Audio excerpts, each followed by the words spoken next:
Alright, what y'all about to hear are clips of audio recordings that were put together over a large span of time. Alright, so if I sound like I'm unenthusiastic or I'm like mumbling or slurring my words, it's probably because of the time of the recording. But without further ado though,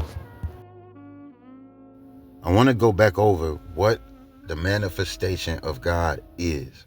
I feel like the understanding can go over people's heads if it's not explained carefully. So before we move on, I want to go over this one more time. Now look at the whiteboard. The focus is going to be the whiteboard.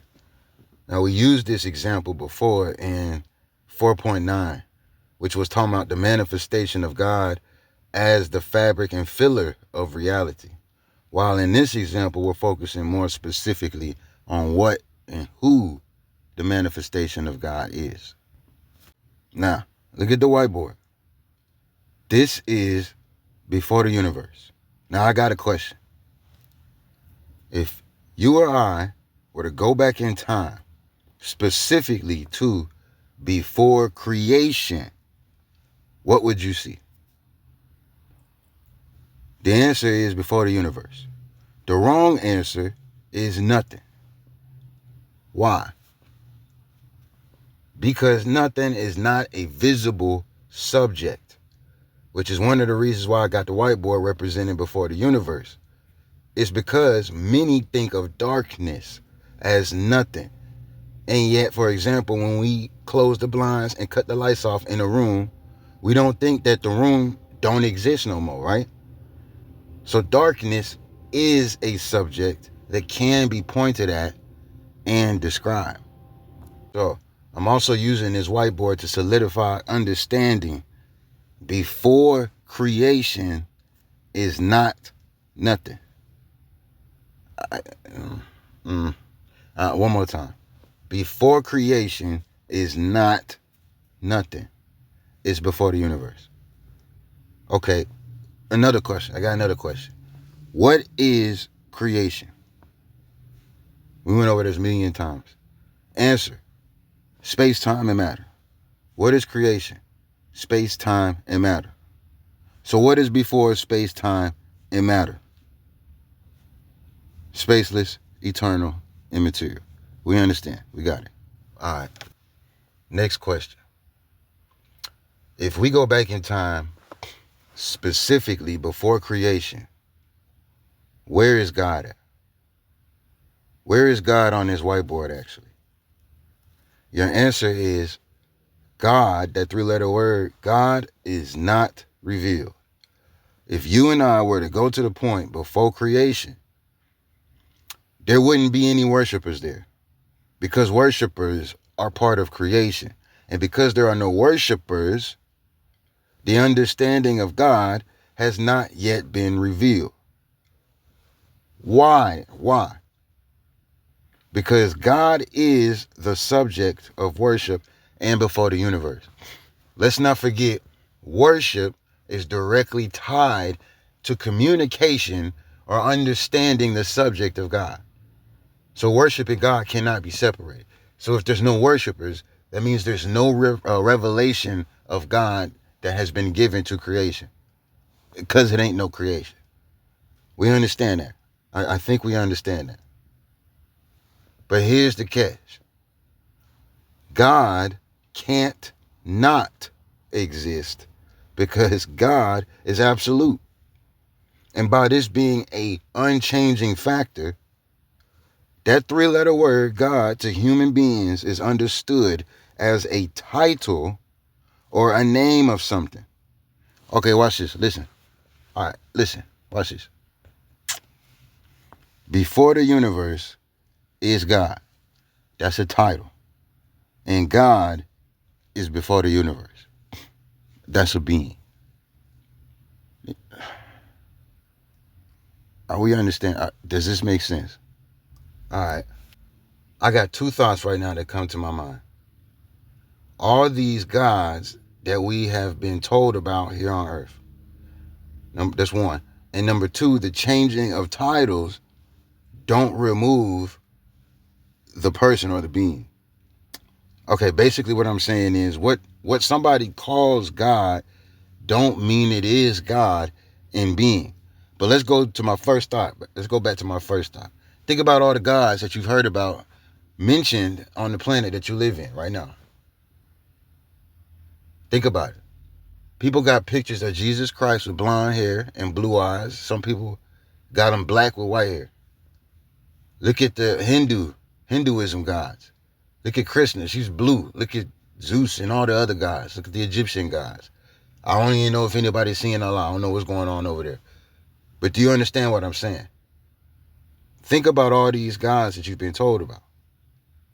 Now, let me explain. We know that nothing cannot produce, and the fact that we exist proves it confirms a creator.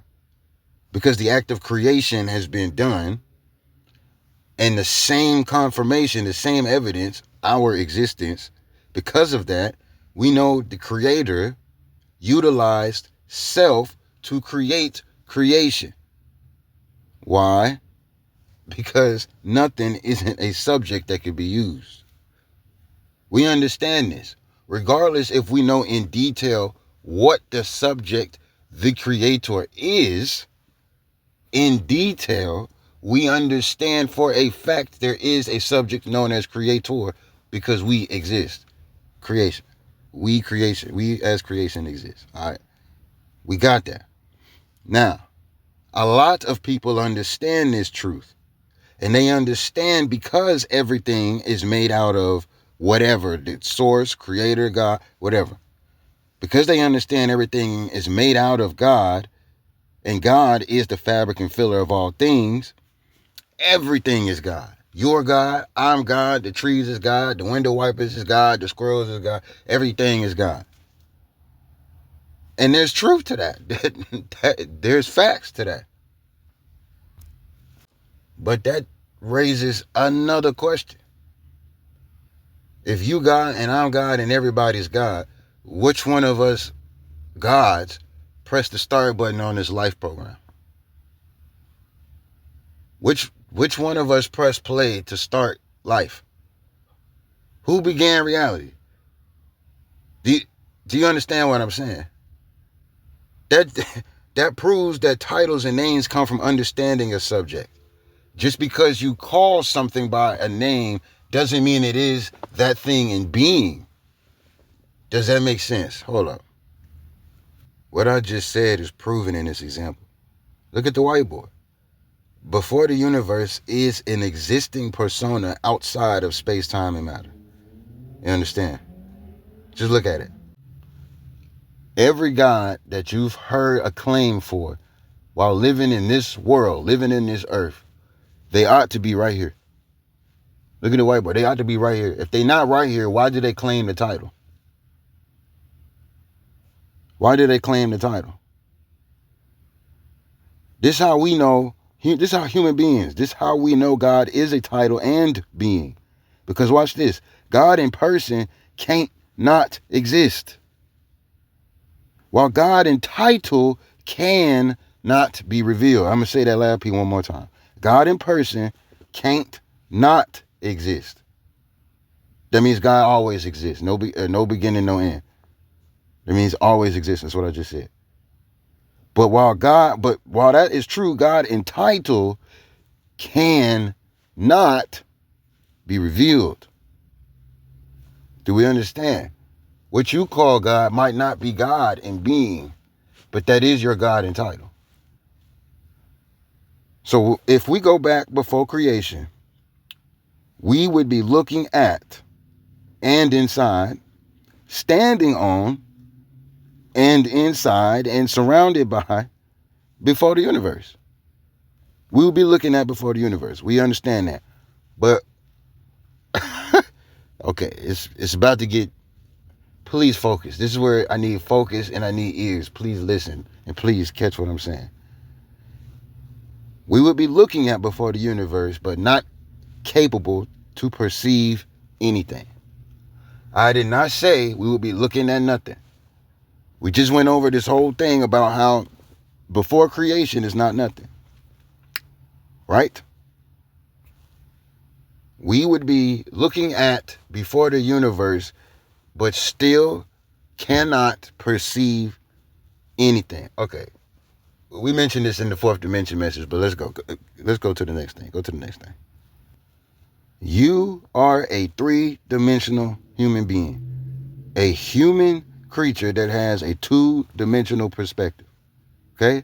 A three-dimensional being that has a two-dimensional perspective. Okay? If you are removed from this dimension, you would lose all perception. Look at the picture. If you go before creation, you're not perceiving nothing. Look. You're not perceiving anything. Do you understand what I'm saying? Hold up. Okay, look at this. Look at this. Now, you see that, right? All human beings got a three-dimensional tool called an eyeball. You see it. All of our eyeballs are three-dimensional tools that have two-dimensional perspectives. Are you understanding this? Does this make sense? Okay, now go back to the other thing. Go back to the other thing. Look. You can't take a selfie with God. It's too massive. There's too many dimensions. Do you understand? And you still have a two-dimensional perspective. So what does that mean? You're not perceiving nothing. Do you understand what I'm saying? If you came to before the universe, you would be viewing everything but not perceiving anything. Looking at everything but not capable to perceive anything. So for us to perceive God, right? For us to perceive God, that means what? God has to be the one to reveal self. Do you understand what I'm saying? God has to be the one to reveal self. And the evidence is literally everywhere. The biggest lie, which I'm about to free you from right now, the biggest lie ever told was there's no evidence for God. When the truth, the absolute unchanging truth, is there is nowhere it's not evidence of God. Everything is made from the uncreated creator. Do we understand? Okay, let's go back to the other thing. All right, look at the whiteboard. What does the word manifest mean? The word manifest means to reveal or to show something specifically visibly. Okay? It means to reveal or to show something especially visually. You understand? Now, what is the manifestation of before the universe? What is it? It is the revealing of the eternal, spaceless, immaterial, conscious intelligence. It's the revealing of before the universe. Now, watch this. The only way for human beings to perceive God is God first has to reveal self. So the manifestation of before the universe is what? We just said it. The manifestation of before the universe reveals eternal, spaceless, immaterial, conscious intelligence to the human beings, which we human beings understand by perceiving, which perceiving means to attain awareness or understanding. To attain awareness or understanding is to perceive. And what does that mean for us creatures? When we see the manifestation of before the universe, we understand this as right there, God. That's what this whole message was about. I mean, I'm sure you knew this, but I hope you knew this. This is what this whole message was about right there. All right. I'm trying to bring this to a close. One more time. The circle in this example represents the manifestation of before the universe, the eternal, spaceless, immaterial, conscious intelligence. There's only one whiteboard, so that means that there's only one before the universe. And the word manifest means reveal or to show, especially visually. And if you and I were to perceive this circle, we would understand by the manifestation of before the universe, God is eternal, spaceless, immaterial, conscious, intelligent, and creator. One last thing. I had mentioned before that God is the subject of worship, and everything having an origin from God is part of God. So basically, everything is God, right? Is this the reason why there's so many gods in the world? Is this why there's so many gods worshipped? Right? It shouldn't be really a problem then, right? If everything is God, how can something not be there? The difference between the manifestation of God and any other manifestation is the manifestation of God has no beginning and has no end, while creation comes from God. Now watch this. Listen to this too. Watch this. The word holy is not a solely religious term. The word holy means sacred. It could mean set apart or separated. That's what the word holy means, right? Now God is usually or commonly known in the earth as the Most High or the Most Holy. Why? Because God always remains one of one in being the uncreated creator. There's only one source and one in existence that is an uncreated creator, and that is obviously God. Now look at this example I got right here, this last little piece right here. You see that, right? I got a tree right there. Let's just use this example, okay? This is just an example. A tree is the manifestation of creation. And you see what I got right there? A tree could be, just making up numbers for an example, a tree could be 7% of before the universe. I don't want to go deep on this part right now, but the 7% that it takes from before the universe to make a tree manifest does not take away from the 100% of the manifestation of before the universe. 7% minus something that has or something that has no ending minus 7% is still at full capacity. You understand what I'm saying? So the 7% is fully before the universe, but for the representation of what we understand as a tree, only 7% of power or energy is utilized or needed for what we understand as a tree. That's why the tree represents the manifestation of creation, while the manifestation of before the universe equals the manifestation of the uncreated creator. Do you understand what I'm saying? That manifestation is always and continuously 100% because it represents the uncreated creator, which we understand as God. So lastly, last time, bro, the manifestation of the uncreated creator is 100% God and most holy. This is the chosen one, in the understanding that this is the subject of worship. This is before the universe. This is the Lord God, the uncreated creator. That is the manifestation of God, y'all.